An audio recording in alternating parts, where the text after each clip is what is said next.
தமிழர் ஆட்சி பார்த்துட்டு இருக்க எல்லாருக்குமே வணக்கம். நாம் தமிழர் கட்சி 2.0 அப்படின்ற ஒரு முக்கியமான விஷயத்தை நாம் தமிழர் கட்சியினர் கையில் எடுத்திருக்காங்க அப்படின்றது ஒன்று இருக்குது. அதில் முக்கியமான விஷயம் என்ன அப்படின்னு பார்த்தீங்கன்னா, இதுக்கு முன்னாடி வந்து நாம் தமிழர் கட்சியில் இருக்கிறவங்க மட்டும் தான் நாம் தமிழர் கட்சிக்கு வேலை செய்து வந்தாங்க அப்படின்றது ஒன்று இருக்குது. அதாவது களத்தில் இந்த வாட்டி என்ன பண்ணியிருக்காங்க பார்த்தீங்கன்னா, வந்து நான் இதுக்கு முன்னாடிலாம் கட்சியில் வேலை செய்யலை, நான் கட்சியில் உறுப்பினர் தான், ஆனால் கட்சியில் வேலைலாம் செஞ்சது கிடையாது, அது மாதிரி கட்சியில் நான் ஆதரவு தான், நான் வேலைலாம் செஞ்சது கிடையாது அப்படின்ற சில இளைஞர்களும் இப்போ நாம் தமிழர் கட்சிக்கு ஆதரவாக நாங்கள் வேலை செய்ய போகிறோம் அப்படின்னு சொல்லிட்டு படப்படையாக திரண்டு வந்துகிட்டு இருக்காங்க அப்படின்றது ஒன்று இருக்குது. எனவே கிட்டத்தட்ட நிறைய ட்வீட்ஸ் நான் பார்த்துட்டேன். நிறைய பேர் வந்து நான் இது வரைக்கும் ஆதரவாக தான் இருந்தேன், ஆனால் இந்த வாட்டி நாம் தமிழர் கட்சிக்கு நான் வந்து முழுக்க வந்து இறங்கி வேலை செய்ய போறேன் அப்படின்னு சொல்லிட்டு தம்பிகள் வந்திருக்காங்க.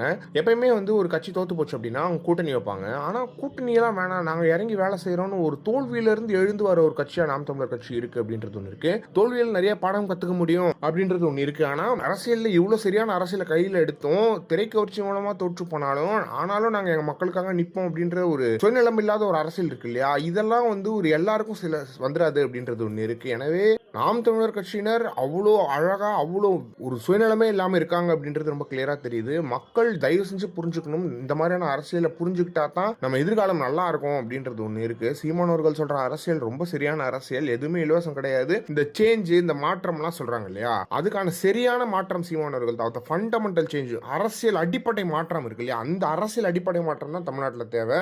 மாற்றம்ன்றது வந்து இவங்க ஏதோ சொல்லிட்டு இருக்காங்களே தவிர்த்து மாற்றம்லாம் ஒன்றும் இல்லை. அவர் திமுகலேருந்து கூட்டணியிலேருந்து எல்லாரும் கூப்பிட்டுக்கிறாரு. இதில் என்ன மாற்றம் இருக்குது அப்படின்றதுல எந்த ஒரு மாற்றமே கிடையாது. இதை பற்றி நீங்கள் என்ன நினைக்கிறீங்க அப்படின்றத மறக்காம கமெண்ட் பாக்ஸில் சொல்லுங்கள்.